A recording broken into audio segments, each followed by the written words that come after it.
আব্দুর রহিম, এই নি তোর 7 দিনের মজুরি। তোর সাথে আর কোনো লেনাদেনা নেই। কাল থেকে নতুন করে হাজিরা শুরু হবে। এখানে পুরো 7 দিনের মজুরি দিয়ে দিলাম, ঠিক আছে? কাল সকাল সকাল চলে আসিস। আচ্ছা ঠিক আছে মহাজন, আপনি কোনো চিন্তা করবেন না, আমি সকাল সকালই চলে আসবো।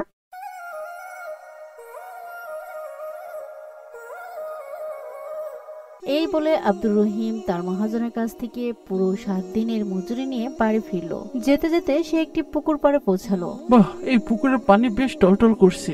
আমি বরং এখান থেকে গোসলটা সেরেই যাই। বাড়িতে গিয়ে শুধু খেয়ে শুয়ে পড়বো।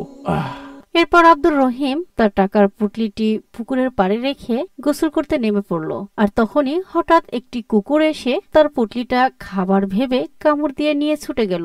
আরে আরে, এই কুকুর, ওটা খাবার নয়, আমার পটলি। এই এই, দাঁড়া দাঁড়া দাঁড়া দাঁড়া বলছি, দাঁড়া দাঁড়া। আরে কে আছো কোথায়? কুকুরটাকে থামাও। ওখানে আমার পুরো 7 দিনের মজুরি রয়েছে। আরে কুকুর, দাঁড়া দাঁড়া দাঁড়া দাঁড়া বলছি। কে আছো, আমায় সাহায্য করো।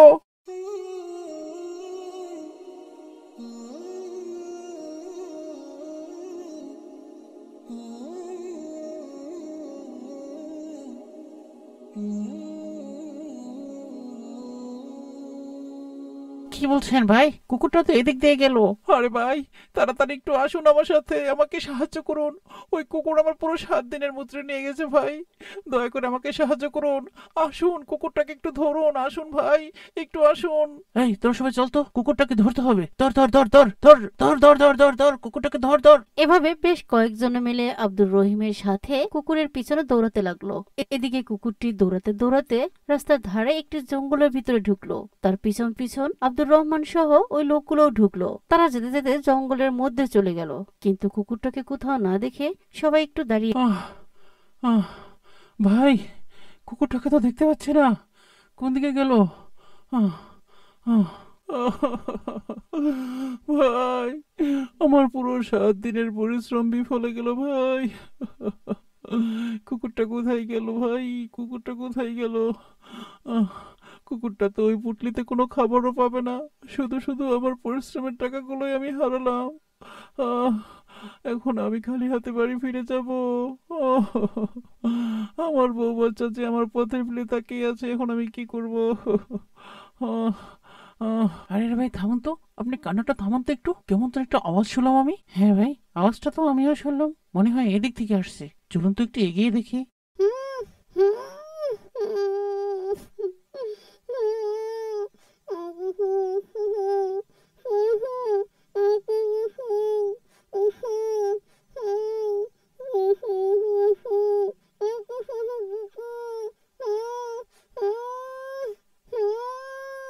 আরে কে আপনি?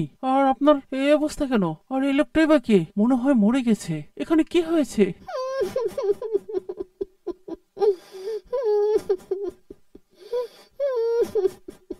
আরে ভাই, এত প্রশ্ন পড়ে, আগে ওনার মুখটা খুলো, তবেই না উনি কোনো প্রশ্নের উত্তর দিতে পারবে। হ্যাঁ হ্যাঁ ভাই, তুমি ঠিকই বলেছো। বোন, তুমি কোনো চিন্তা করো না, আমরা এসে গেছি। তোমার কোনো ভয় নেই। আমি তোমার মুখের বাঁধন খুলে দিচ্ছি। আর ভাই, তুমি এই বোনের হাতের বাঁধন খুলে দাও। এরপর আব্দুর রহিম ও তার সাথীরা মেয়েটির হাতের ও মুখের বাঁধন খুলে দিল। পানি, পানি, আমাকে একটু পানি দিন। আহ, আহ, পানি। এরপর তারা মেয়েটিকে একটু পানি পান করালো। বোন, এখন বলো তো, তোমার আসলে হয়েছিল কি? তুমি এই জঙ্গলের মধ্যে কি করে আসলে? আর এই লোকটির অবস্থা এমন কি করে হলো? ভাই, খুবই মর্মান্তিক একটি ঘটনা। আমি বলছি, শুনুন তাহলে। আমি শহর থেকে গ্রামে ফিরছিলাম। রাস্তায় কোনো গাড়ি পাচ্ছিলাম না। হঠাৎ একটা অটোরিকশা আসলো।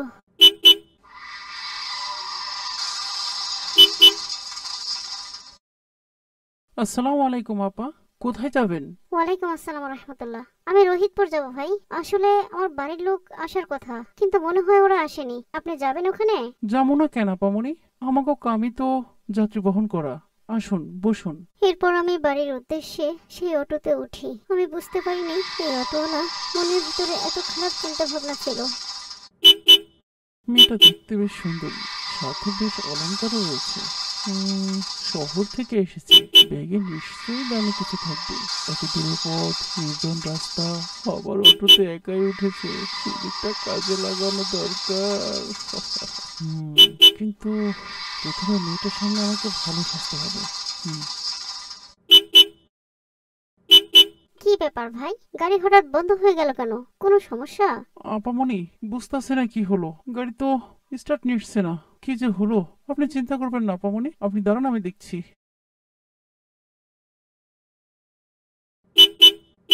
এরপর সেই অটোওয়ালা গাড়ির কিছু তার নাড়াচাড়া করলো। সে পুনরায় গাড়ি স্টার্ট নেওয়ার চেষ্টা করলো, কিন্তু কোনোভাবেই গাড়ি আর চললো না। আপামনি, গাড়ির তার মনে হয় জ্বলে গেছে, গাড়ি আর স্টার্ট নিবে না। এটা তো নির্জন রাস্তা, এখানে সচরাচর গাড়ি পাওয়াও যায় না। তাহলে না হয় আমি আপনাকে অন্য একটা গাড়িতে তুলে দিতাম। কি যে করি। কি বলছেন ভাই? এখন কি হবে তাহলে? আমি মেয়ে মানুষ, এই নির্জন রাস্তা দিয়ে একা একা হেঁটে যাব? আপামনি, আপনি কোনো চিন্তা করবেন না, আপনি আস্তে আস্তে হাঁটুন, আমি আপনাকে এগিয়ে দিয়ে আসছি। এখান থেকে একটু হাঁটলেই মেন রাস্তা পেয়ে যাবেন, সেখান থেকে না হয় একটা গাড়িতে উঠে যাবেন, আমি আপনাকে মেন রাস্তা অবধি এগিয়ে দিয়ে আসি। আপনাকে অসংখ্য ধন্যবাদ ভাই। অন্য কেউ হলে হয়তো আমাকে একাই ছেড়ে দিত। আপনি খুব ভালো মানুষ, চলুন তাহলে। এরপর আমি সেই অটোওয়ালার সাথে হেঁটে হেঁটে যাচ্ছিলাম। কিছু দূর যাওয়াতেই যখন এই জঙ্গলের মাথার রাস্তায় আসলাম, তখনই হঠাৎ সেই অটোওয়ালা আমার মুখ চেপে ধরলো আর আমাকে টেনে হিঁচড়ে এই জঙ্গলের মধ্যে এনে বেঁধে ফেললো। আমি অনেক চেঁচামেচি করার চেষ্টা করেছি, কিন্তু আমার মুখ এমন ভাবে চেপে ধরেছিল আমার চিৎকার কেউ শুনতে পায়নি। তাছাড়া আশেপাশে তখন কেউ ছিল না।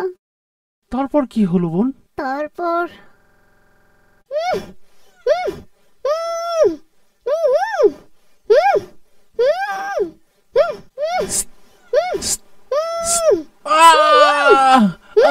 আহ! সাপ, সাপ, সাপ, সাপ, সাপ আমাকে কামড়ে দিয়েছে। সাপ, সাপ, সাপ। আহ! আহ! আহ! এভাবে সেই শয়তান লোকটির মৃত্যু হয়। আর আমার হাত পা বাঁধা থাকার কারণে আমিও এখান থেকে বের হতে পারি না। আজ 2 দিন যাবত এই লাশের সামনে আমি এভাবে পড়ে আছি।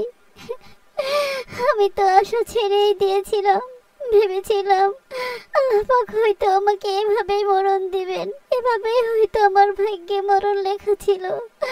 আমি আল্লাহর কাছে শেষ পর্যন্ত দোয়া করলাম, হে আল্লাহ, আমায় তুমি মাফ করো আল্লাহ, হে রহমান রহিম, হে সকল সৃষ্টির মালিক, আমায় তুমি মাফ করো, আমাকে তুমি সাহায্য করো মাবুদ, কারো ওসিলা করে তুমি আমায় সাহায্য করো মাবুদ, আমাকে আমার মা বাবার কাছে ফিরে। আর তখনই আমি জঙ্গলে কোনো মানুষের আওয়াজ শুনতে পাই, আর আমি চিৎকার করার চেষ্টা করি। হায় আল্লাহ, কি মহা সুন্দর পরিকল্পনা তোমার। এই অসহায় মেয়েটির দোয়া তুমি কত পরিকল্পিত ভাবে পূরণ করে নিলে, কত সুন্দর ঘটনা ঘটালে এখানে আমাদের আনতে। কি চমৎকার তোমার পরিকল্পনা আল্লাহ, তোমার দরবারে লক্ষ কোটি শুকরিয়া আদায় করি, লাখ লাখ শুকরিয়া। নিশ্চয় তুমি মহা পরিকল্পনাকারী। ভাই, এতক্ষণ এই বোনের কথা শুনতে শুনতে তো খেয়ালই করিনি, ওই দেখুন, ওটা আপনার পুটলি না? হ্যাঁ ভাই, আপনারা আসার একটু আগে একটি কুকুর এই পুটলিটি কামড়ে এখানে ফেলে চলে যায়। আমি চেয়ে চেয়ে দেখলাম। হায় আল্লাহ, এ তো আমারই সেই পুটলি। আসলে বোন, কি বলবো, মহান আল্লাহ রাব্বুল আলামিন তোমার এই বিপদের কারণে আমার সাথেও যে কি ঘটনা ঘটালেন, আমি সত্যি অবাক, আমি সত্যি অবাক। আল্লাহ, তুমি সত্যি মহান।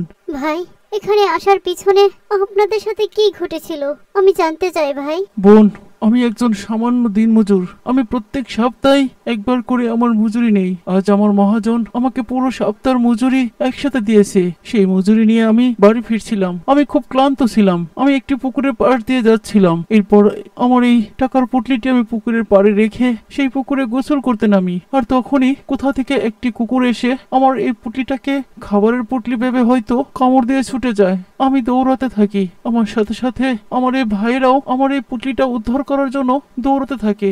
আমার সেই কষ্টের পরিশ্রমের পুটলিটি উদ্ধার করতেই আমি দৌড়াতে দৌড়াতে এই জঙ্গলে চলে আসি, কুকুরের পেছন পেছন। আসলে এটা যে তোমাকে তোমার পরিবারের কাছে ফিরিয়ে দেওয়ার উদ্দেশ্য ছিল মহান আল্লাহ রাব্বুল আলামিনের। আল্লাহ পাক কত সুন্দর পরিকল্পনাকারী। আমি সাময়িকভাবে খুব দুঃখ প্রকাশ করতেছিলাম। আমি খেটে খাওয়া মানুষ, অথচ আমার পুটলিটি আমি হারিয়ে ফেললাম। কিন্তু আমরা তো বুঝতেই পারিনি আমাদের এই ঘটনার পিছনে তোমার এত বড় ঘটনা লুকানো ছিল।